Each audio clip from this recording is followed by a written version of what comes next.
Ler bro si Swede. Jadi kali ini Mimin bakalan ngelanjutin dong gua series yaitu Martial Master. Dan buat temen-temen yang baru mampir, Mimin saranin untuk nonton part sebelumnya dulu. Linknya ada di deskripsi. So sebelum kita lanjut, alangkah baiknya teman-teman semua untuk mensubscribe channel Aniki Movie agar kalian tidak ketinggalan video-video berikutnya. Oke, nggak usah berlama-lama lagi, siapkan kopi, luruskan kaki, hormati gurumu, sayangi temanmu. Itulah tandanya kita masuk ke intro. Let's go.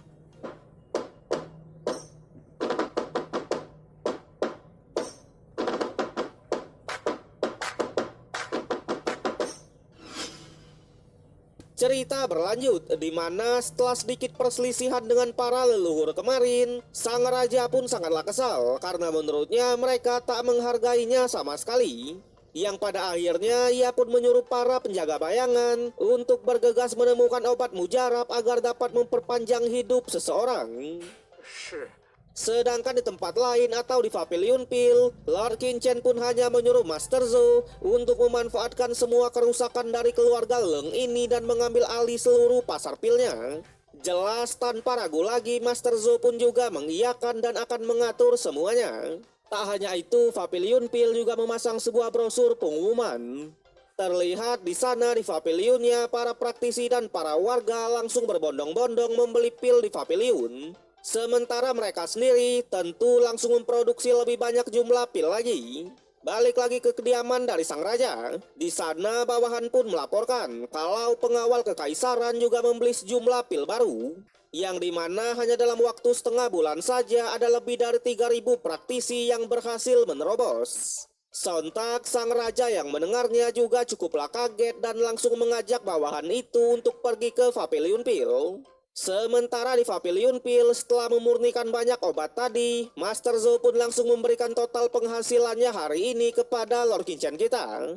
Tapi di sana Lord Kinchen malah menolak mengambilnya dan memberikan kepada Master Zo itu sendiri, karena menurutnya Pavilion Pil lah yang pantas mendapatkannya. Terlebih lagi ternyata Lord Kinchen berniat mendirikan pavilion sendiri, yaitu Pavilion Chen Yaluria Huede. So jadi Pavilion Pil akan ia biarkan dalam menjual 3 jenis pil efek khusus kemarin. Jelas dengan begitu Pavilion Pil Domain Betian tak akan bisa campur tangan dalam bisnisnya ini.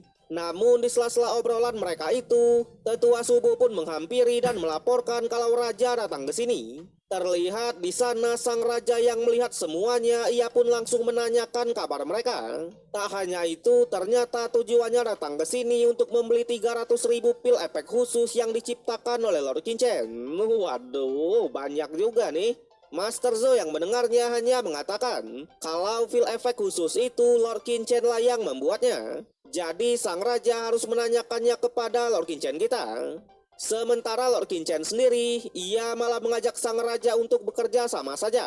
Karena memang seperti yang mereka tahu, pilnya ini sangatlah mengerikan. Bahkan setelah dikonsumsi bisa menyapu seluruh tanah 100 dinasti ini.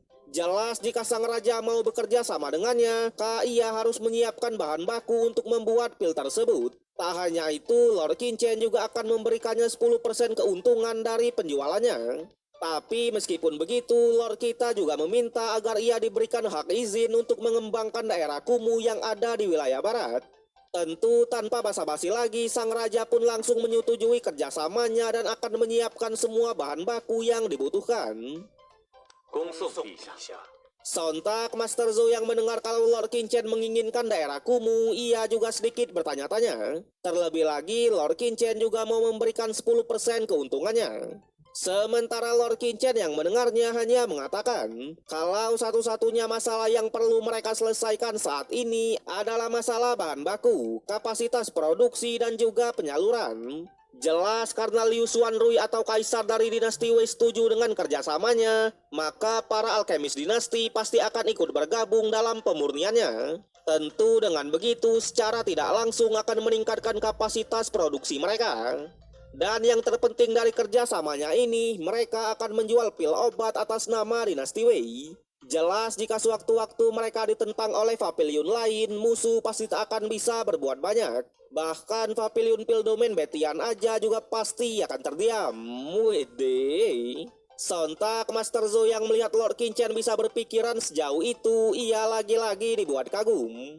Lord Qichen yang mendengarnya hanya mengatakan, dalam hal bisnis itu jangan hanya melihat kepentingan jangka pendek, tapi lihatlah juga kepentingan jangka panjangnya. Jelas Master Zo yang mendengarnya kembali dibuat kaget. Bahkan ia sampai sedikit bertanya-tanya siapa Lord Qichen sebenarnya. Tapi meskipun begitu, ia sedikit mempertanyakan soal daerah kubu tadi, yang katanya hanyalah sebuah tanah tandus. Namun tentu Lord Qichen mengatakan kalau tujuannya adalah membangun sebuah pusat perdagangan, ya lur ya. Sedangkan di depan Pavilion Pil, ternyata brosur yang dipasang tadi bertuliskan kalau mereka merekrut banyak pekerja dalam jumlah yang tidak terbatas. Sontak mereka yang melihatnya cukuplah kaget. Terlebih lagi seseorang mengatakan kalau Pavilion Pil pergi ke Kotasi atau daerah kumuh untuk merekrut sejumlah pekerja. Yang sudah jelas hal ini ada hubungannya dengan Pavilion Chen atau pavilion yang akan didirikan oleh Lord Qichen. Di sana terlihat di Kotasi atau daerah kumuh, mereka pun sudah mengumpulkan sejumlah orang dan berniat mengumumkan sesuatu. Tapi di antara para warga tersebut ada beberapa warga yang bertindak rese, yang membuat tetua subuh pun bertindak tegas dan langsung mengusir warga tersebut. Waduh.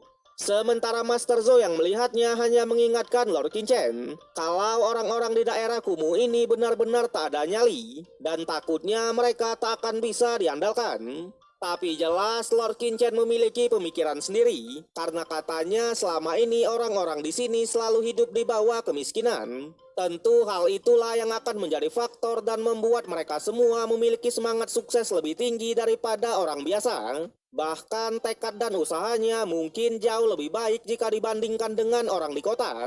Dan oleh karena itulah ia berniat memberikan mereka kesempatan.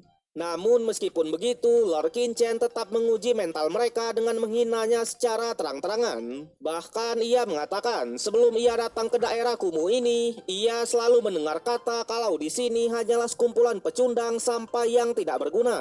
Waduh.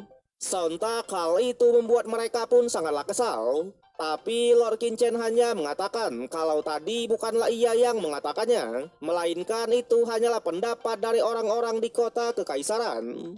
Namun tenang, ia sendiri tak akan berpikiran seperti itu, karena memang Lord Qichen yakin kalau di dunia ini tak ada yang terlahir sebagai sampah. Jelas semua orang pasti ingin sukses, pasti ingin dihormati dan juga dikagumi. Tapi sayang, mimpi-mimpi tersebut terkadang bukan dikalahkan oleh seseorang, melainkan dikalahkan oleh kerasnya kehidupan ini, yang membuat seseorang pun malah meragukan dirinya sendiri dan bahkan menyalahkan keadaan.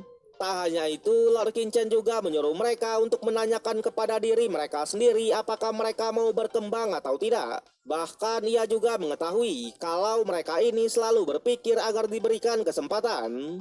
Tapi sayangnya selama ini tak ada seorang pun yang mau memberikan mereka kesempatan, karena memang mereka sudah dipandang rendah duluan. Namun tenang, kedatangan Lord Qichen hari ini untuk memberikan mereka semua kesempatan, di mana selama mereka menjadi anggota di Pavilion Pil-nya, maka tak akan ada lagi seorang pun yang berani memandang rendah mereka, karena memang sejatinya mereka ini juga sama seperti yang lain, yaitu seorang manusia yang juga harus dihargai. Widih. Sontak mereka yang mendengar kata-kata motivasi dari Lord Qichen pun beneran langsung semangat dan berbondong-bondong untuk menjadi pekerja di pavilionnya. Jelas Lord Qichen yang melihat semuanya, ia pun langsung menyerahkannya kepada tetua subuh untuk mengatur perekrutan pekerja ini. Sedangkan di sisi lain, atau lebih tepatnya di keluarga Leng, berita tentang Pavilion Pil merekrut banyak pekerja di daerah kumuh sudah sampai ke telinga mereka. Tentu mereka pun juga cukuplah kaget dan sedikit bertanya-tanya, apakah Pavilion Pil ingin membuka pasar dengan para sampah di sana. Namun di saat bersamaan, para leluhur dari sekte Wuji, sekte Guyuan dan keluarga Wu datang ke sana, di mana mereka mengatakan kalau lawan mereka yang sebenarnya adalah Liu Xuanrong atau Raja Dinasti Wei. Sontak Leng Pogong yang baru mengetahui kalau Raja sudah bekerja sama dengan Pavilion Pil, ia pun sangatlah kesal, karena menurutnya mereka sudah meremehkan keluarga Lengnya. Tapi di sana para leluhur lain meyakinkan kalau semua pasti akan baik-baik aja. Tentu selama tokoh keluarga Leng masih ada, terlebih lagi mereka juga bekerja sama, jelas mereka pasti akan bisa melawan balik. Namun meskipun begitu, satu-satunya prioritas mereka sekarang adalah memikirkan bagaimana cara melawan Raja Dinasti Wei-nya. Leluhur Pogong yang mendengarnya, ia malah mengatakan kalau Lord Qichen lah yang sangat bahaya. Bahkan ia sampai menjanjikan kalau ia pasti akan membunuh Lord kita itu. Aduh, Lord Danger nih. Balik lagi ke daerah kumuh, di mana Master Zo melaporkan kepada Lord Qichen kalau pembangunan pusat perdagangan mereka sudah resmi dimulai.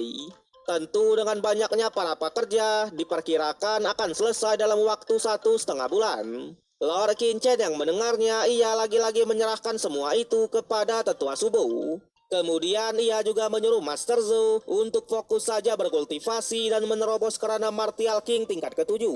Master Zo yang mendengarnya awalnya juga cukuplah ragu. Tapi Lord Qichen mengatakan kalau kultivasi Master Zo ini sama persis dengan ketua Nanggong dan ketua dari Aula Senjata.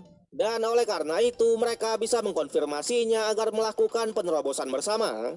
Jelas ia sendiri sangat berharap agar mereka bisa menerobos kerana Martial King dalam waktu 1 bulan.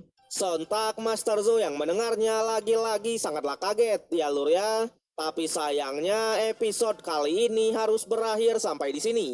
So, bagaimanakah kelanjutan dari Lord Qichen? Apakah di part berikutnya Pavilion Chen-nya ini akan menjadi salah satu pavilion terkuat? Tentu kita akan melanjutkannya di part yang berikutnya.